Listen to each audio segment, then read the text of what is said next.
Hey Rays, you're going to give you another achievement guide on Code Vein. We'll be going for the Successor of the Claw achievement for defeating the Successor of the Claw in the City of the Flame area. So, this is the end of the area. You can see up here. I'm going to go over a little bit what I'm using.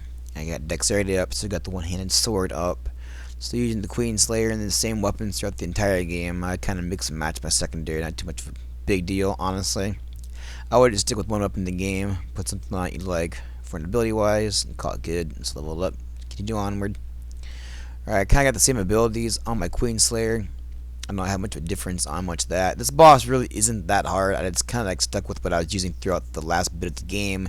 Didn't really change up too much. Use haste and a few abilities, and if you really want, I think you can teleport out back to a checkpoint. You can try if you like, but I never really attempted it. I'd rather have actual abilities to buff yourself in a fight. I used EOS for this fight to see how it should work out, and if you try other your teammates once in a while, it does make a difference for certain fights, so be aware of that. Just try them out if you think someone else would be better at supporting than attacking in certain fights, and go for it. But honestly, I haven't had too much problem with the game too much lately with partners. So basically, I have the light ability now that gives you your damage buff back on the Queen Slayer ability, where you can take some damage back from being hurt.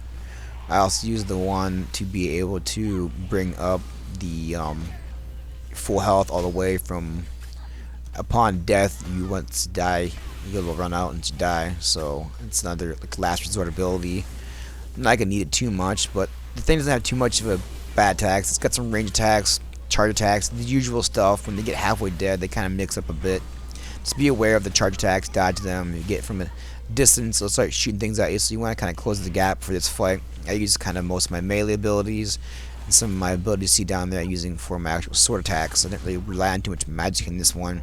Just kind of went and hacked and slashed it. It seemed to work best for this kind of a fight. It doesn't really seem like this boss has too many moves as long as you stay close to it and keep meleeing it, and basically just don't let up on it. It seems to work pretty well for this fight. And within no time, you should have it dead, hopefully. Good luck, guys. Thanks for watching. Like and subscribe, please. I appreciate that. And I'll catch you next time for more Code Vein achievement guides.